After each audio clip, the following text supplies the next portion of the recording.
E boa noite, pessoal, tudo bem? Tá começando mais um Não Durma.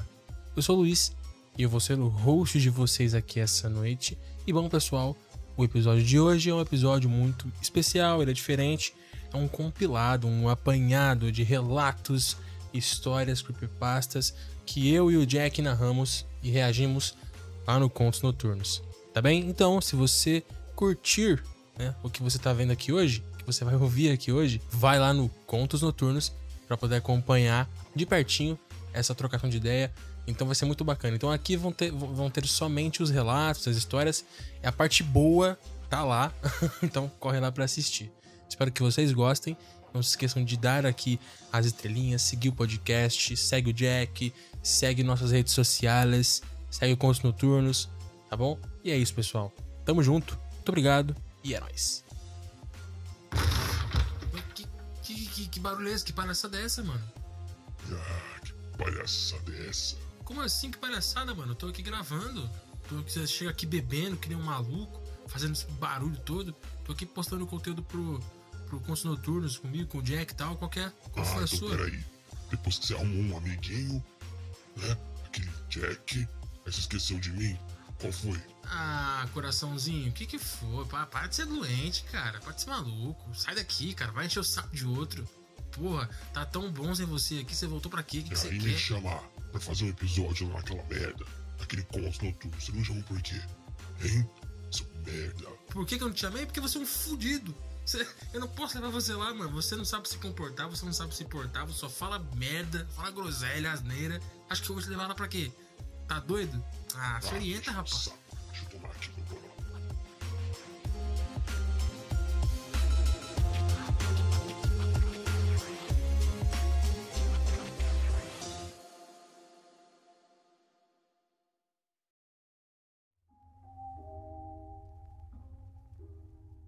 Eu estava testando um submersível na fossa norueguesa. A 700 metros de profundidade, algo muito estranho aconteceu. Acho que a carreira de alguém pode mudar de rumo de repente.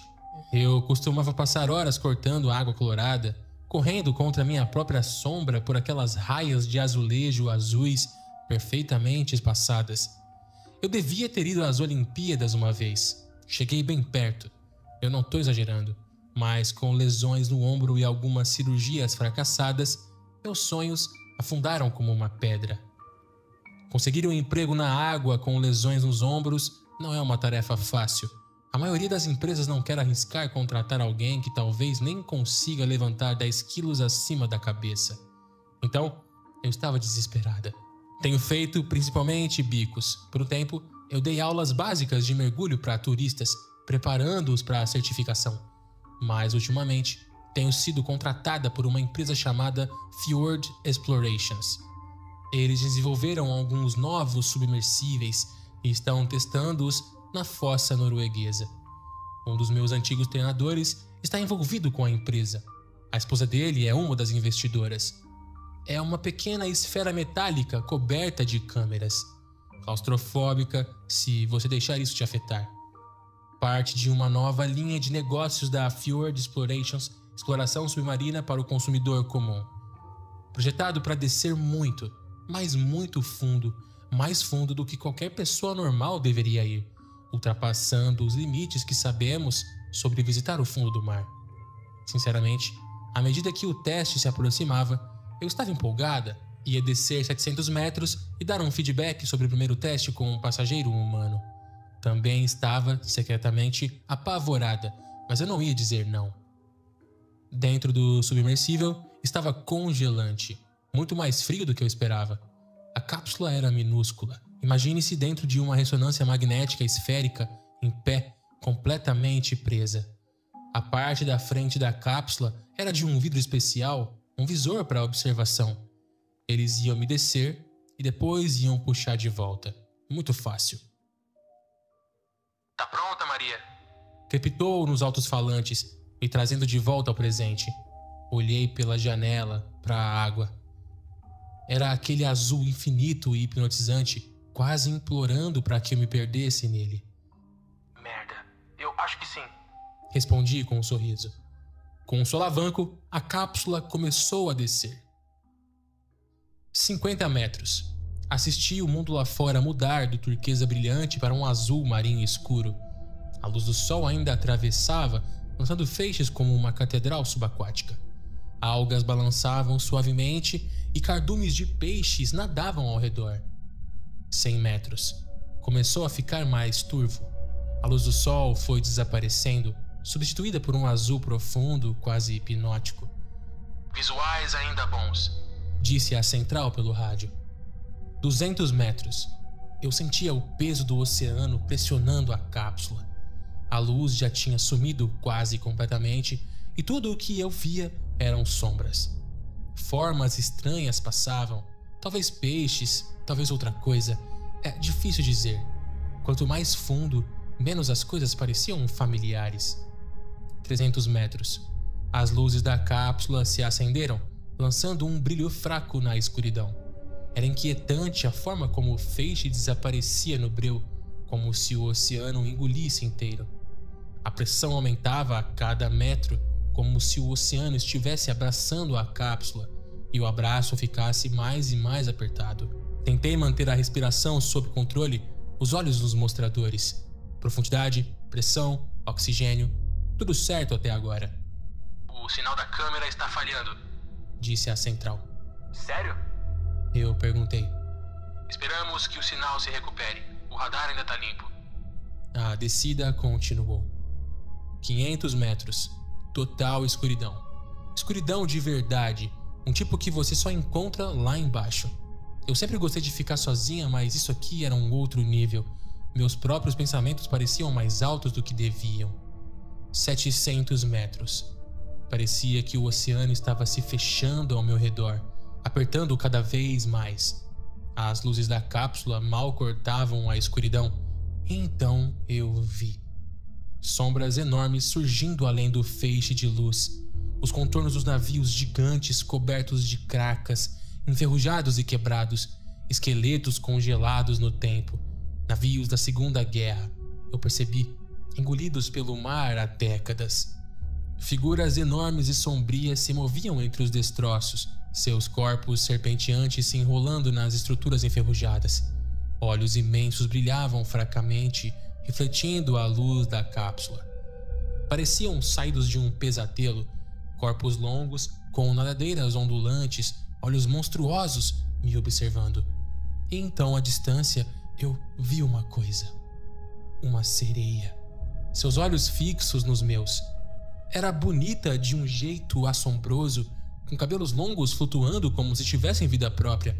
Seus olhos eram vazios e frios, como se tivessem visto 1000 naufrágios e arrastado 1000 almas para as profundezas. Parecia que ela estava conjurando tudo aquilo, os monstros e os navios fantasma, como se fossem as suas marionetes na água escura. Vingança, químicos, 1000 navios. As palavras eram fragmentadas, desconexas, mas eu sabia que vinham dela. Eu senti um arrepio na espinha. "Central, eu acho que eu tô alucinando." Sussurrei. Era a única explicação possível. Monstros marinhos e navios fantasma não existiam, certo? Devia ser alucinação por pressão ou falta de oxigênio. Mas então, um estrondo ecoou e a cápsula sacudiu violentamente. Mas era tão real. Lá no fundo, eu sabia que não era alucinação. Então, um dos navios colidiu com a cápsula, o som reverberando pelo metal. Quase dava para ouvir o rangido da estrutura como um suspiro antigo, profundo, como se o oceano se ressentisse da minha presença. "Mantenha calma", disse a central. As vozes estavam sobrepostas agora, mais urgentes. "Estamos vendo uma queda de..." O rádio chiou e cortou completamente. Silêncio total. Então, um chiado alto e o ar dentro da cápsula começou a rarear. O que aconteceu a seguir foi num instante. Eu tentarei descrever o melhor que posso. Parecia que a cápsula foi atingida por trás, talvez outro navio. Eu sentia que ela ia se despedaçar a qualquer momento. Meu coração disparava. E eu encarava o teto da cápsula, achando que ele poderia ceder. E então começaram as batidas no vidro. A minha visão embaçou. Eu tentei focar, respirar, mas a minha cabeça estava muito leve e tudo começou a escurecer. A única coisa que eu ouvi foram os sistemas da cápsula desligando, como uma canção de ninar macabra. E então, escuridão total.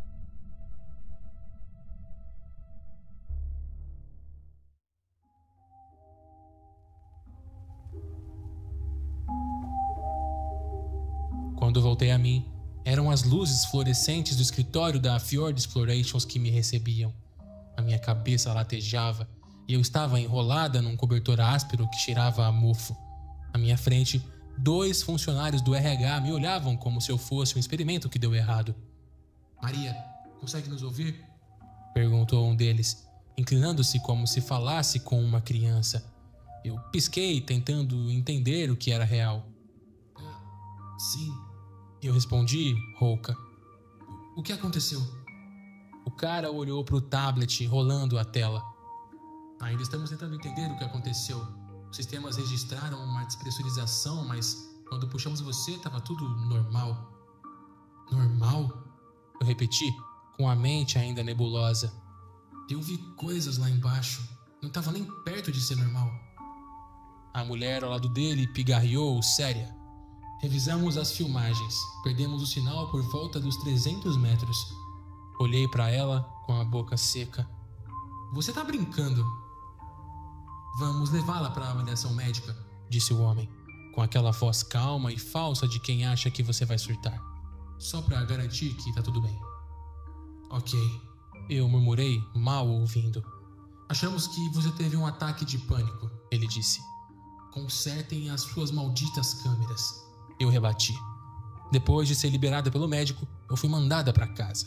2 semanas de afastamento. Passei a última semana pensando no que aconteceu lá embaixo. Você pode dizer que virou o meu Moby Dick. Eu tenho que voltar. Tenho que entender o que tem lá. Pesquisei feito louca. A fossa norueguesa é nova, geologicamente falando.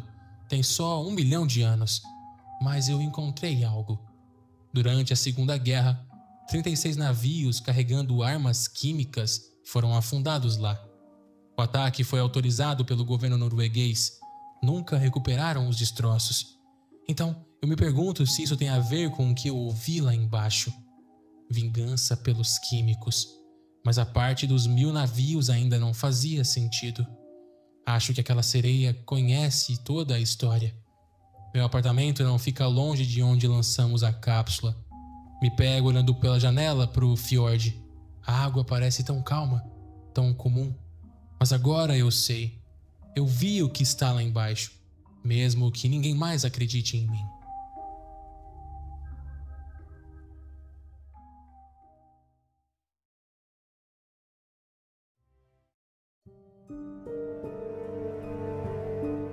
Sempre gostei de me considerar um tipo de explorador urbano.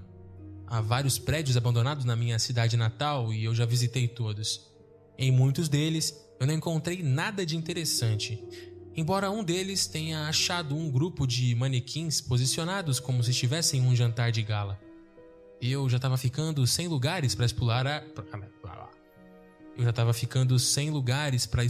quando me lembrei da pedreira Miller, que foi fechada há quase uns 20 anos. Ela costumava ser o principal empregador da cidade, até que o dinheiro acabou e todos foram demitidos. Isso transformou a nossa próspera cidade em uma espécie de cidade fantasma. Eu levei quase meia hora pedalando até lá e precisei pular uma cerca para entrar. Acabei ficando com a calça presa na parte de cima do portão e tive que rasgá-la para conseguir sair. Revirei a minha mochila para ter certeza de que estava com tudo o que eu poderia precisar e segui o caminho. Fui entrando enquanto observava toda a maquinaria. Fui entrando enquanto observava todo o maquinário, agora enferrujado e esquecido. Já fazia planos de como aproveitaria o dia quando cheguei à borda da pedreira. Fiquei completamente paralisado ao olhar para baixo e ver o que havia lá. Parecia haver um homem gigantesco ocupando quase todo o fundo da pedreira. Ele vestia uma túnica rasgada em vários pontos e tinha cabelos brancos compridos. Estava deitado, imóvel, com a cabeça virada de lado como se estivesse dormindo. Eu fiquei sem palavras, enquanto meu cérebro tentava processar tudo aquilo.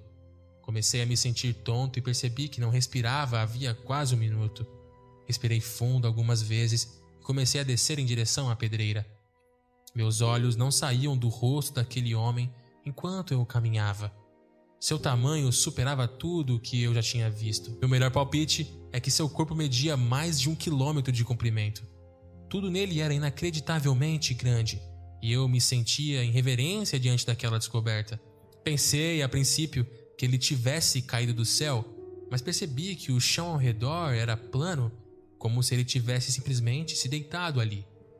Se tivesse caído, haveria sinais de um terremoto devido ao impacto do corpo. Eu me aproximei do rosto dele e parei ao ver os seus olhos. Parecia que algo tinha estado cortando-os, pois havia uma polpa ensanguentada escorrendo por sua face. Dei uma volta de 360 graus com a sensação de que alguém me observava, mas não vi ninguém. A sensação não me deixava em paz apesar disso. A pedreira estava cheia de sombras. Um exército inteiro poderia estar ali e eu não percebi. Virei novamente para o rosto dele e observei, boquiaberto, quando um dos seus olhos começou a tremer. Eu dei um grito quando um demônio negro rasgou o caminho para fora dele. Ele se lançou para o céu e pousou atrás de mim.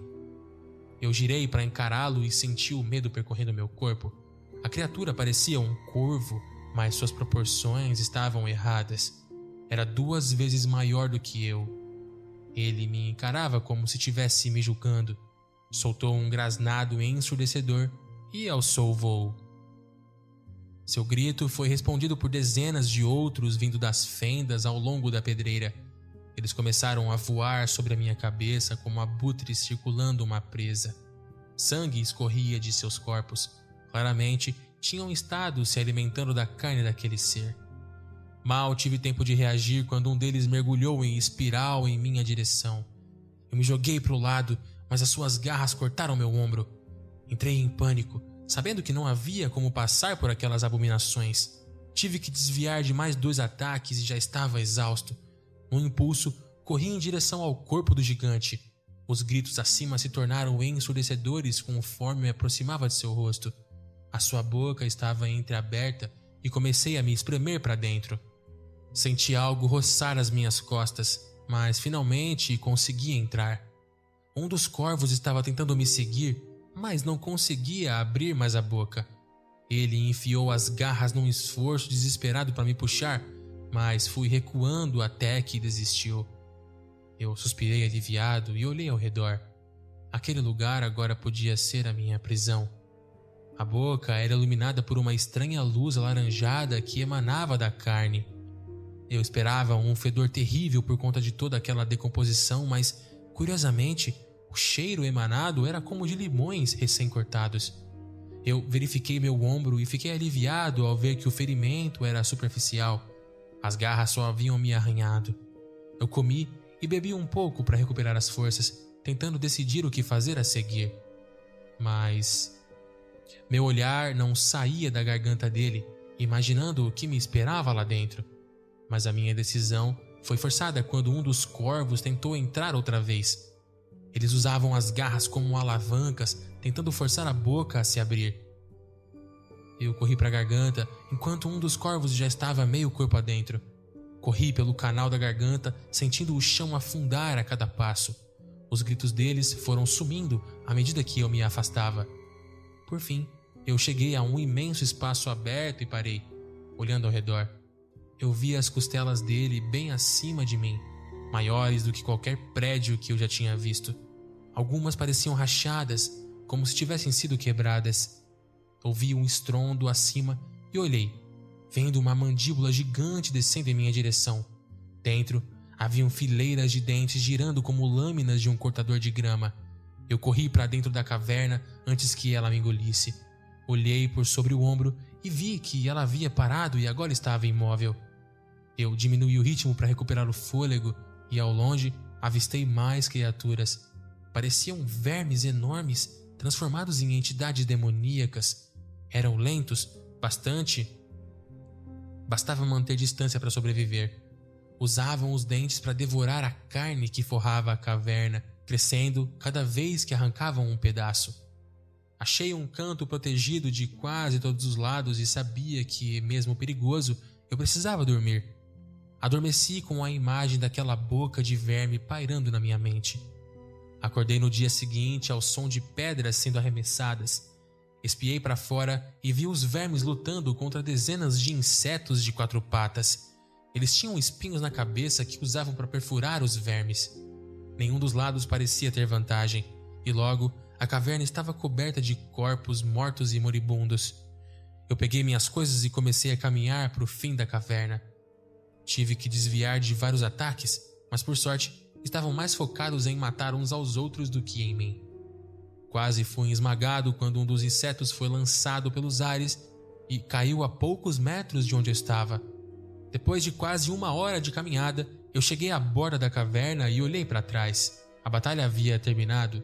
Os vermes foram exterminados e os insetos sobreviventes agora se banqueteavam em seus corpos. Continuei o meu caminho e quase gritei de alegria ao ver a luz do sol à frente. Atravessando um túnel estreito e longo, cheguei à saída e olhei cautelosamente. Não havia nem sinal dos corvos, e havia uma floresta à distância. Saí engatinhando e olhei para trás, para ver de onde tinha saído. Ri sozinho, ao pensar que esse cara com certeza faria sucesso com as mulheres. Consegui chegar à floresta, mas ainda ouvia os gritos dos corvos sobrevoando a região. Agora estou deitado no meu sofá, me perguntando se eu devo contar a alguém. Como se conta ao mundo quando você acha que encontrou o cadáver de Deus?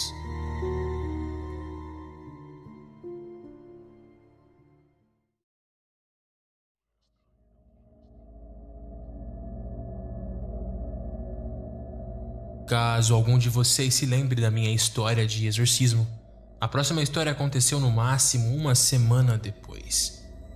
Encontrei algumas passagens de trem baratas para Luxemburgo e, como eu sou uma pessoa aventureira, decidi reservá-las de última hora e ir sozinha. Devido a algumas circunstâncias infelizes, falta de planejamento de minha parte, acabei naquele trem para Luxemburgo sem nada para vestir no fim de semana, exceto as roupas do corpo. Imaginei que não seria grande coisa, quão chato seria ter tudo indo conforme o planejado pelo menos uma vez. Enfim. A cidade de Luxemburgo é bem pequena, e depois de 2 dias eu já tinha visto quase tudo que eu queria ver. Uma rápida pesquisa no Google me mostrou que havia uma linda floresta alguns quilômetros ao norte da cidade. Achei que parecia perfeita, então comprei uma passagem de trem de 1 dia e parti em minha jornada. Consegui chegar lá e foi maravilhoso. Eu não estava realmente vestida para caminhadas, já que eu não tinha roupas ou sapatos comigo na hora. Mas, obviamente, eu não queria perder uma experiência tão incrível, então me aventurei na floresta de qualquer maneira. Eu estava usando shorts e uma camiseta e sapatilhas de balé como sapatos. Acredite, eu disse a mim mesma que ficaria perto de algumas áreas onde carros de ônibus estacionavam e não faria nenhuma escalada maluca ou algo assim, e então nada daria errado. Olha só, que suposição idiota que eu fiz. Eu estava a cerca de 45 minutos de onde comecei a andar. Não havia mais ninguém por perto. Eu caminho por uma curva fechada e avisto uma senhora caminhando em minha direção. Ela provavelmente tinha 65 anos ou mais e parecia bem comum.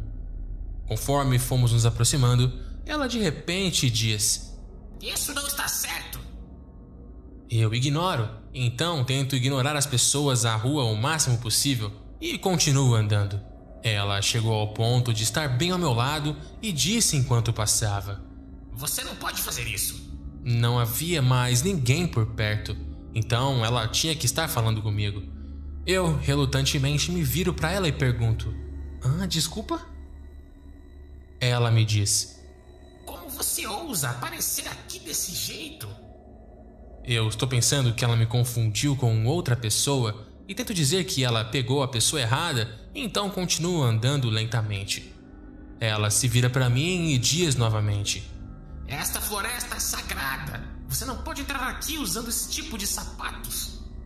Nesse ponto, eu parei de encarar a mulher, confusa como um inferno. Eu pedi desculpas e continuei, mas ela continuou me seguindo. Ela então me diz: Você não entendeu? Você está arruinando a floresta. Eu não digo nada. O que diabos eu deveria dizer? Eu vejo alguns galhos velhos e grandes por perto que eu penso que poderia usar como algum tipo de arma caso eu tivesse que usar. Eu nem sabia o que estava acontecendo naquele momento, para ser sincera.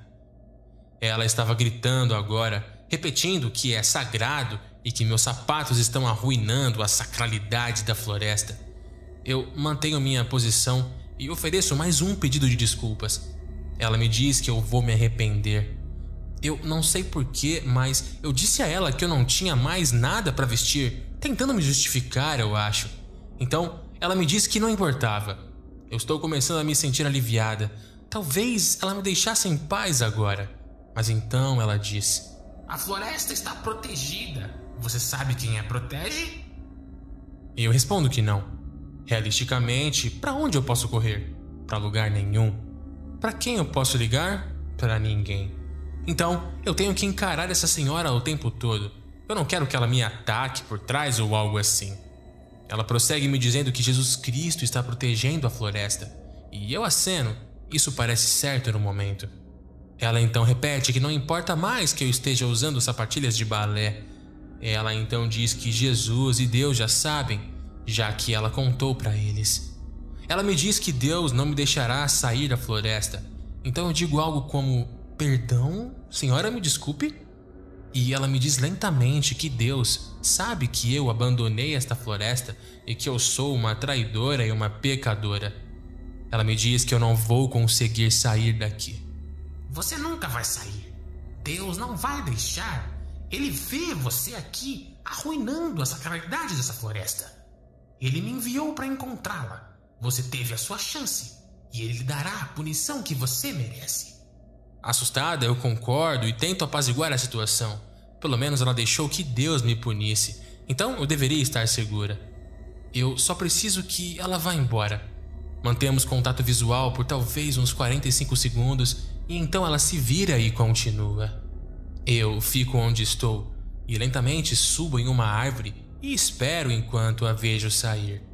Eu estava com medo de que ela tivesse alguns amigos por perto, então eu queria me apoiar em alguma coisa para me fazer me sentir mais segura. Ela ainda estava por perto e disse: Ele não vai deixar você sair, sabe? Nada do que você possa fazer vai mudar isso. Ela então continuou andando e nunca mais se virou. Eu esperei cerca de 15 minutos de costas para a árvore e então continuei andando lentamente. Eu nunca mais a vi.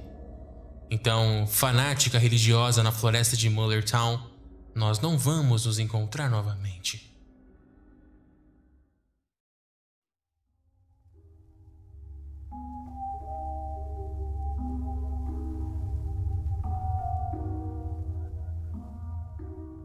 Era outono de 2015 e eu tinha 23 anos. Agora tenho 31.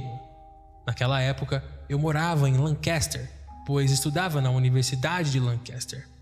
Para quem não conhece, Lancaster é uma cidade pequena e bastante pitoresca no norte da Inglaterra.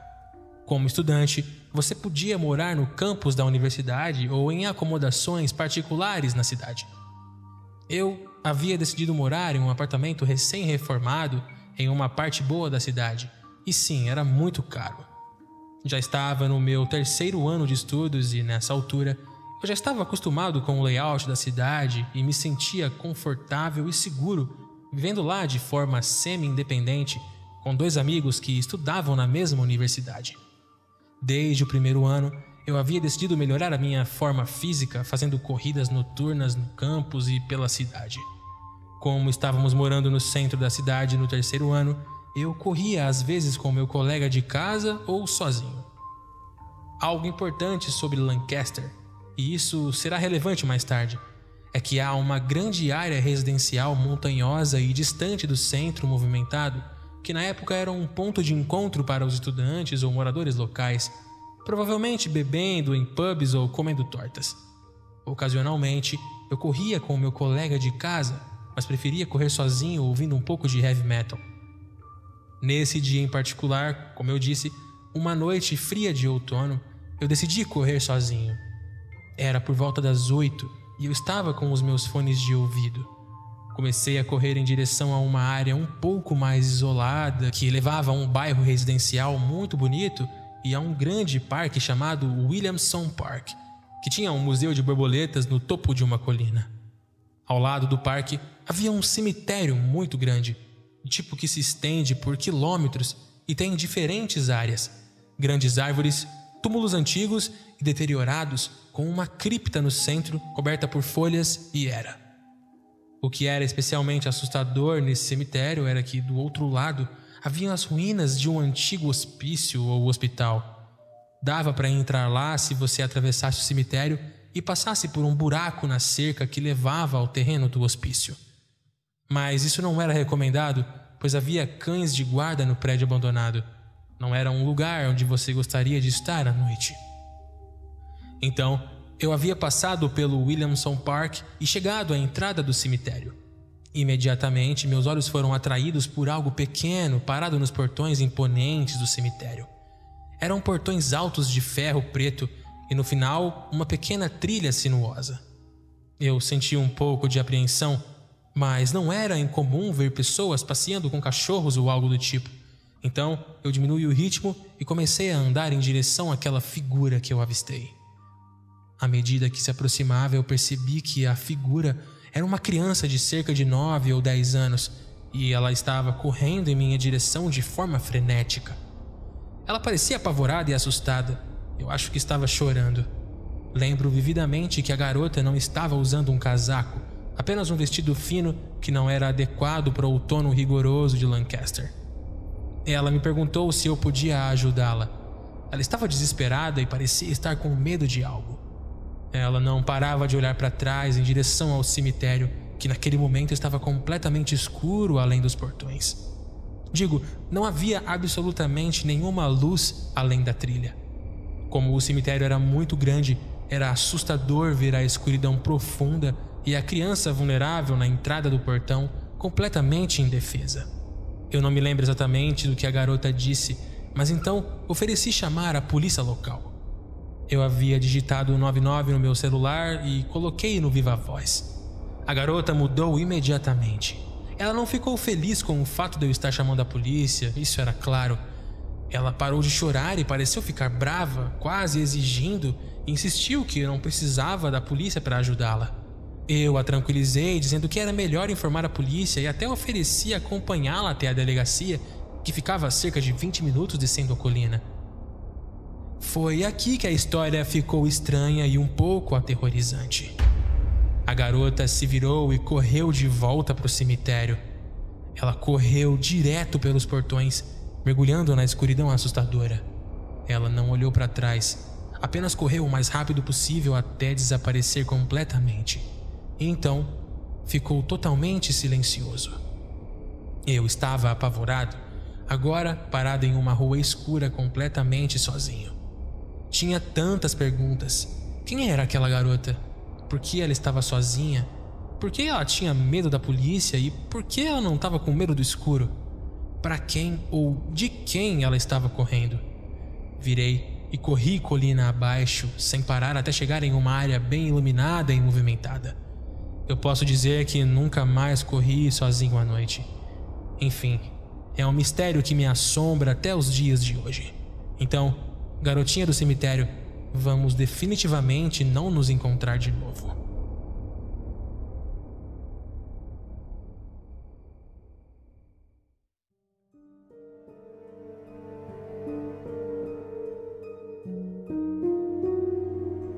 Para começar, eu moro na mesma rua que o cemitério, na verdade 2 cemitérios, e vivo na borda da cidade, logo antes de entrar na área rural. Enfim, isso aconteceu comigo cerca de 2 anos atrás. Eu não me lembro exatamente da hora, mas era bem tarde, talvez umas 2 ou 3 da manhã. Eu estava dormindo no andar de baixo, pois era verão e fazia muito calor. Eu divido o quarto com a minha irmã mais nova e eu ficava no beliche de cima, o que era horrível quando esquentava. Eu acordei com alguém batendo com força na nossa porta da frente, e o que torna isso estranho é que, normalmente, se eu me posicionar no ângulo certo, eu consigo ver quem está na nossa varanda. Mas esse cara estava tão perto da porta que eu não conseguia enxergá-lo. O cara não parava de tentar me fazer abrir a porta. Eu tenho ansiedade e não importa a situação, então antes de dormir naquela noite eu tranquei todas as portas. Nesse momento, ele acordou a minha avó com seus gritos e batidas. Naturalmente, ela começou a gritar comigo, dizendo para me livrar daquele cara. Eu sou muito tímida e reservada com estranhos, então eu realmente não tive coragem de mandar o cara sair fora. A minha avó praticamente me ordenou que eu fosse chamar o meu irmão. Minha avó é acamada e tem o seu quarto no andar de baixo. Meu irmão foi até a porta furioso e basicamente mandou o cara ir embora antes que chamássemos a polícia. Eu fiquei sentada na janela esperando para ver o cara ir embora, mas eu nunca o vi. Claro, estava muito escuro ao redor da casa, então talvez eu não tenha percebido, mas ainda assim foi muito assustador. Quero dizer, o que o cara queria fazer no cemitério às 2 ou 3 horas da manhã? Mas graças a Deus o meu irmão estava lá, porque o cara parecia estar começando a ficar com raiva.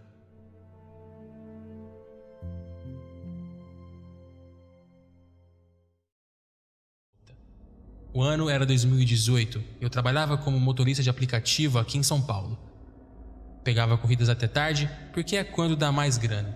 Naquele dia, eram as 2 da manhã, eu estava na Zona Sul e caiu uma corrida para um bairro afastado, que eu não vou identificar aqui. O destino final era uma rua sem saída, muito escura. Eu fiquei meio desconfiado, mas aceitei.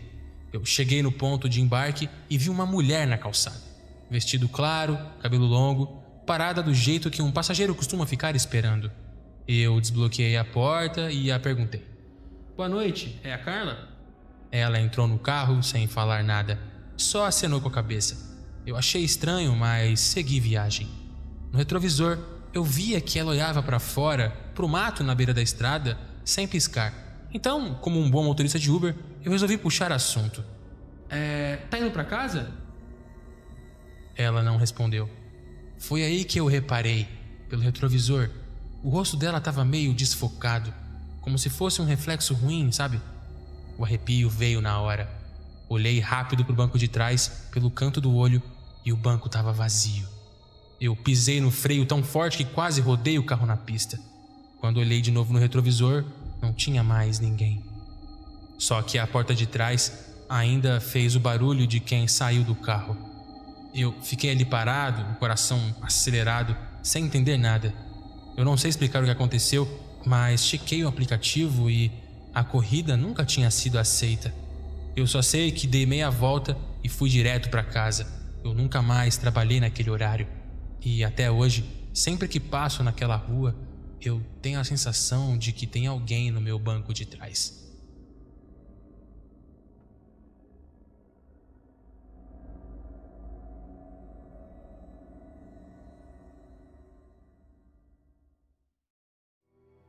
Eu moro num prédio antigo, desses com corredor comprido e porta de ferro.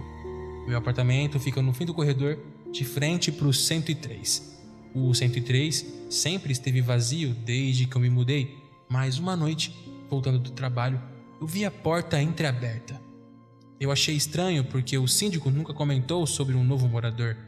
Quando passei, senti um cheiro forte de mofo vindo de lá. E pelo canto do olho, eu juro que vi uma sombra parada dentro do apartamento. Eu fiquei na minha, mas no outro dia vi que alguém tinha trancado a porta. Na mesma noite, acordei com um barulho no corredor. Passos lentos, indo e voltando. Olhei pelo olho mágico e vi um cara parado na frente do 103. Ele estava de costas para mim, só de bermuda, com a pele muito branca e cheia de manchas. Eu pensei em perguntar se ele precisava de algo, mas alguma coisa me travou. Foi aí que ele virou bem devagar. O rosto dele estava torto, como se estivesse derretendo, e os olhos eram fundos, pretos como um buraco. Eu saí de perto da minha porta na hora, tranquei tudo e fiquei sentado na cama suando frio. De manhã, fui falar com o síndico, Perguntei se tinha um novo morador no 103. Ele me olhou e disse: o 103 está vazio há 3 anos. O último morador morreu lá dentro. Desde aquele dia, eu nunca mais olhei pelo olho mágico à noite.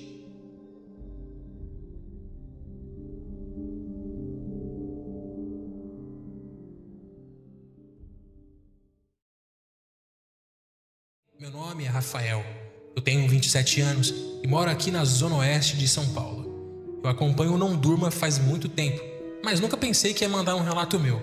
Pois é, aconteceu. Ano passado, eu me mudei para um prédio velho na Pompeia, desses com elevador antigo, de porta de ferro.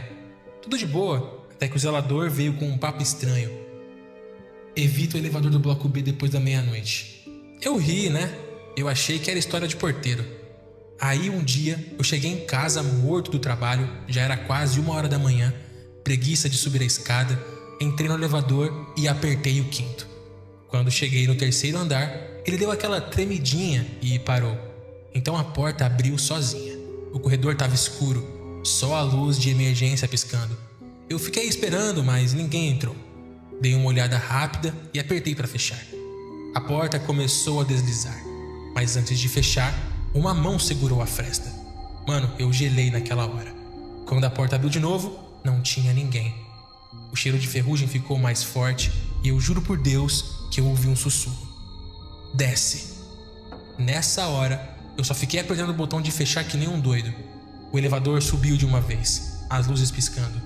Quando abriu no 5º andar, eu saí correndo sem nem olhar para trás. Outro dia, eu contei pro zelador. O cara só balançou a cabeça e disse: eu te avisei. Depois me contou que anos atrás um morador morreu ali dentro. Teve um ataque e ficou preso horas até acharem o corpo. Depois disso, eu nunca mais entrei nesse elevador de madrugada, nem de dia, se eu puder evitar. 1994. Eu estava no 2º ano da faculdade. Eu tinha 19 anos e lamentava o fato de que só poderia cursar o período noturno a partir do próximo ano. Os 2 primeiros anos eram obrigatoriamente matutinos, o que dificultava de buscar por empregos ou estágios. Até então, a minha experiência se resumia a um longo período como gerente de uma videolocadora, que era como se chamava o Netflix da época. Mesmo morando longe da faculdade, eu adorava o caminho de volta. Os longos trechos a pé até o ponto de ônibus para, em seguida, tomar o metrô me permitiam observar como as pessoas eram diferentes em seus trajes, gestos e falas. Tudo aquilo era subsídio para novas histórias que eu diariamente escrevia. Obviamente, eu também aproveitava o caminho para ler. Normalmente, caminhava até lá para tomar um ônibus, qualquer ônibus, o primeiro que passasse, pois todos levavam para um ponto da avenida onde eu facilmente acessaria o metrô. Não importava o nome, o número ou a cor do ônibus, todos obrigatoriamente iam até o fim da avenida para então seguirem seus itinerários. Isso era bom, porque eu não demorava mais que 2 minutos no ponto. Naquela tarde quente de outubro, após uma exaustiva aula de mercadologia, segui o meu caminho costumeiro até uma grande e famosa avenida a alguns minutos do campus. Cheguei no ponto e coloquei um CD, acho que do Nação Zumbi, no Discman. A pilha estava acabando e a voz do Chico Science parecia demoníaca. Um ônibus chegou e parou. Eu entrei e substituí o Discman por um livro. Em média, o trajeto demorava de 25 a 30 minutos por causa do trânsito e, quando eu tinha sorte de encontrar um banco vazio, eu lia várias páginas. Naquele dia, nem 15 minutos se passaram e senti a mulher ao meu lado, no banco, me cutucar. Eu parei de ler e olhei para ela. Você não vai para Sete Além, vai? Ela perguntou. Apertei os olhos, tentando entender o que ela havia dito. Teria sido Santarém? Ela insistiu. Esse ônibus vai para Sete Além. É melhor você descer. Eu sorri para ela. O nome Sete Além havia ficado claro, mas o conselho não fazia sentido. Eu olhei para os lados e todos, absolutamente todos, estavam me olhando. Uma outra mulher em pé, um pouco mais à frente, falou: Vai, desce, moço. Próximo a ela, um rapaz com uma pasta na mão acenou positivamente com a cabeça e foi mais incisivo. Desce aí. Antes que eu perguntasse o que estava acontecendo, o cobrador, que também me olhava com um maço de notas na mão, gritou para o motorista: Vai descer! O ônibus parou na hora. Ali não era exatamente um ponto, mas eu não liguei. Levantei-me rapidamente do banco e fui em direção à porta aberta. As pessoas no corredor abriram caminho acompanhando-me com um olhar.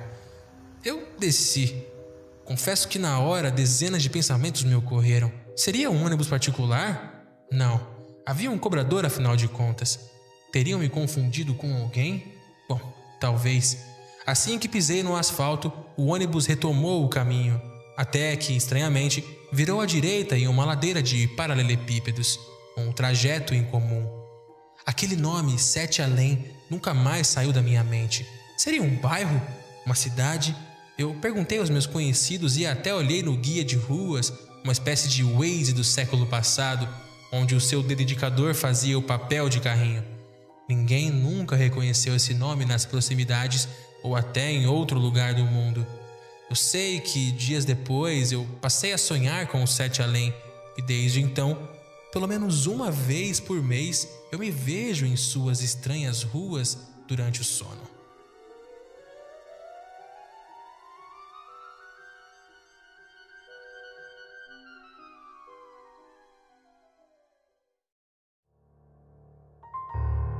O jogo de banho, ou Daruma-san, é um jogo paranormal que se originou no Japão.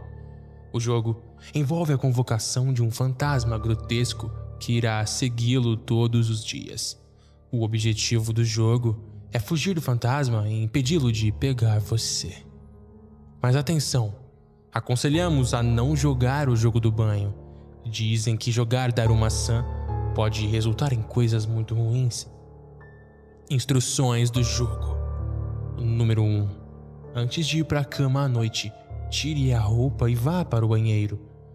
2. Ligue o chuveiro e desligue todo tipo de luz. 3. Entre embaixo do chuveiro de frente para as torneiras que ficam na parede. 4. Lave o cabelo enquanto você repete as palavras: Daruma-san, levante. Daruma-san, levante. 5. Enquanto você lava o seu cabelo, em sua mente você deve ver uma imagem de uma mulher japonesa de pé em algum banheiro. Ela escorrega para frente e bate a cabeça contra a torneira enferrujada. A torneira fura o seu olho e a mata. 6. Continue repetindo as palavras Daruma-san levante até terminar de lavar o cabelo. Seus olhos devem permanecer fechados. Você irá ouvir ou sentir um leve movimento no banheiro bem atrás de você. Mantenha os olhos fechados. Não espie. Você acabou de convocar um fantasma. A figura fantasmagórica de uma mulher vai se levantar para fora da poça de água atrás de você. Você vai sentir a presença dela olhando com a cabeça atrás do seu ombro direito. O cabelo dela é preto e engaranhado. Suas roupas estão esfarrapadas e apodrecidas. Ela tem apenas um olho. Seu olho esquerdo está aberto. Seu olho direito está faltando, deixando apenas um soquete de olho sangrento e oco. Quando você sentir a presença do fantasma, diga em voz alta: Por que você caiu no banho? Mantenha seus olhos bem fechados. Desligue o chuveiro e saia do banho. Tenha cuidado para não tropeçar e cair. Imediatamente, deixe o banheiro e feche a porta atrás de você. Agora, é seguro para você abrir os olhos. Não se enxugue e nem se vista. Apenas vá dormir. Na manhã seguinte, quando você acordar, é aí que o jogo vai começar. O fantasma da mulher de um olho só vai seguir você. Sempre que você se virar para olhar, ela vai desaparecer. Durante todo o dia, quando você olhar por cima do ombro direito, você poderá ocasionalmente ver um vislumbre dela. Ela vai ficar cada vez mais perto conforme o dia passa. Não deixe ela te pegar. Se você olhar por cima do ombro e ver que ela está muito perto, você deve gritar "Tomare", que significa pare. Em seguida, fuja o mais rápido possível. Isso permitirá que você se distancie da mulher de um olho só. Para terminar o jogo, você deve ver o vislumbre da mulher fantasmagórica e gritar "Kita", que significa "Eu te liberto". Em seguida, mantenha a sua mão na frente de você e balance para baixo em um movimento de corte, como um golpe de karatê. Você deve terminar o jogo antes da meia-noite.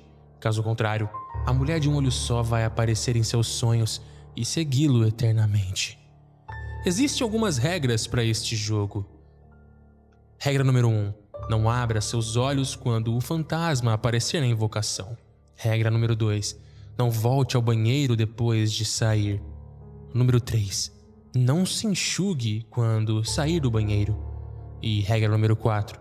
Não permita que a mulher de um olho só alcance você em hipótese alguma. Um último conselho. Não jogue este jogo. É muito perigoso. Convocando fantasmas pode resultar em você sendo possuído por um demônio ou morrer de uma forma horrível. Você também pode tropeçar e cair no banheiro e se ferir gravemente ou até se matar. Se você não conseguir terminar o jogo corretamente, o fantasma poderá continuar a te seguir para o resto da sua vida. Então, não jogue este jogo.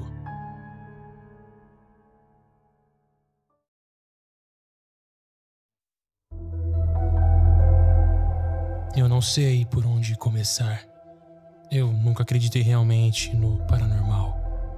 Nunca aconteceu nada comigo ou com a minha família até alguns meses atrás, quando minhas crenças foram viradas de cabeça para baixo. Pesquisei na internet procurando por algo semelhante ao que aconteceu conosco, e o que encontrei me assustou. Muitos outros antes de mim encontraram o que as pessoas chamam de Black-Eyed Children. Tudo começou uma noite quando minha esposa e eu fomos abruptamente acordados às 3 da manhã por uma batida forte na porta. Ainda grogue, eu cambaleei até a porta da frente, a minha mente nevoada de sono, enquanto as batidas continuavam. Espiando pelo olho mágico, eu fiquei surpreso ao ver 2 crianças pequenas, um menino e uma menina, parados bem ao lado de fora. Suas cabeças estavam inclinadas para baixo, com os rostos escondidos na sombra, vestidos com o que pareciam ser umas roupas muito antiquadas. Uma enxurrada de perguntas passou pela minha mente. Quem deixa seus filhos andarem sozinhos a essa hora? O que eles querem? Um nó se formou no meu estômago enquanto o desconforto se apoderava de mim. Algo não parecia certo. Ainda assim, eu abri a porta lentamente, me forçando a ficar calmo. "Olá?" Eu disse o mais firmemente que pude. "Como posso ajudar?" O menino foi quem falou. "Nós estamos com muito frio. Podemos entrar e ligar para os nossos pais?" A voz dele estava errada, parecia distorcida, como se 2 vozes estivessem falando ao mesmo tempo. Um medo profundo e instintivo me preencheu. Eu sabia, com cada fibra do meu ser, que se eu os deixasse entrar, algo terrível aconteceria. "Talvez eu possa ligar para os seus pais", ofereci. E foi então que ambos olharam para cima. Dizem que os olhos são a entrada e a porta da alma, mas os deles eram totalmente escuros. "Você precisa nos deixar entrar", disse a garotinha. "Estamos com tanto frio. Só queremos ir para casa." Nesse momento, a voz da minha esposa veio de trás de mim. "Querido, tá tudo bem? Quem tá aí?" Ela se aproximou e espiou por cima do meu ombro e então gritou. Sem pensar, eu bati a porta, meu coração batendo forte, e foi então que as batidas começaram de novo, só que dessa vez não era só na porta da frente, era em todo o lugar. Todas as portas da casa. Então as vozes seguiram. "Deixe-nos entrar. Você precisa nos deixar entrar." Corremos para o nosso quarto, trancando a porta atrás de nós. As batidas nunca paravam. Elas ecoavam pelas paredes, implacáveis, enquanto nos amontoávamos, tremendo.